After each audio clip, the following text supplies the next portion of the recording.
Hello, AllTech family. My name is Derek Smith here with AllTech. Today, I just wanted to go over the anatomy of a system. A lot of homeowners and people don't understand what their system even looks like, what it goes through on a daily basis. So I just wanted to show you one simple component in your system that'll save you a lot of money. So this right here is basically broken down. I'm going to show you the different parts of it. But this right here is your blower fan. This system obviously spins and it pushes air across in your house, whether it be heating or cooling. As you can see, this is a nice, shiny, bright silver. This is how it's supposed to look, nice and clean, no dust and debris on it at all.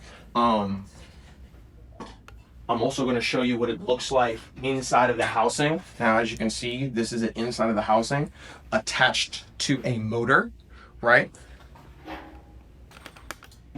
And then this is what it would look like inside of your system. Only thing I wanted to be talking to you guys about today is the importance of keeping this blower housing and motor clean, because of the simple fact that 1/8 of an inch of dust and debris on this right here will cause your system to be 20 to 30% less efficient, right? And we definitely don't want that, because obviously when it becomes less efficient, you're using more energy. On top of using more energy, the motor in here is working much harder than it needs to. And that's just going to cause problems down the line.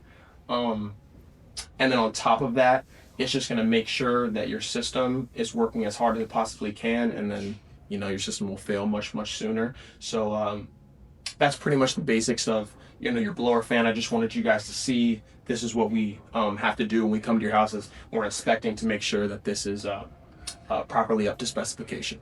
Thank you guys.